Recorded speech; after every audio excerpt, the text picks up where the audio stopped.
உங்களுக்கு ஒரே கிளிக்ல 5 கோடி ரூபா சம்பாதிச்சவரை பத்தி தெரியுமா? அதை பத்தி கேள்விப்பட்டிருக்கீங்களா? அது ட்ரேடிங்ல தான் பாசிபிள். என்னோட 7 வருஷ ட்ரேடிங் எக்ஸ்பீரியன்ஸ்ல இருந்து சொல்றேன். ட்ரேடிங்னா என்னன்னு வெகுஜன மக்களுக்கும் புரியுற மாதிரி. ஏன்னா லைஃப்ல நம்ம ட்ரேடிங் அப்படிங்கிற விஷயத்த ஒரு வாட்டியாவது கேள்விப்பட்டிருப்போம். ஆனா ஒரு ப்ரொஃபஷனல் ட்ரேடிங்கிறது என்னன்னு பார்ப்போம். ஒரு ப்ரொஃபஷனல் ட்ரேடிங் எப்படி நடக்கும்னா, அவரு ஒரு மாசத்துல 5ல இருந்து 10 ட்ரேட் எடுப்பாரு. அதுல 4 ட்ரேட் லாஸ் ஆகலாம்.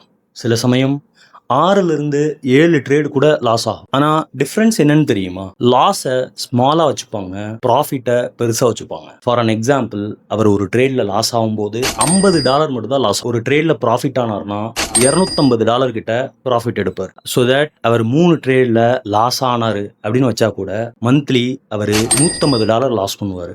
7 ட்ரேட்ல ப்ராஃபிட் பண்ணாருன்னா அவருடைய லாபம் $1750. ஒரே கிளிக்ல 5 கோடி.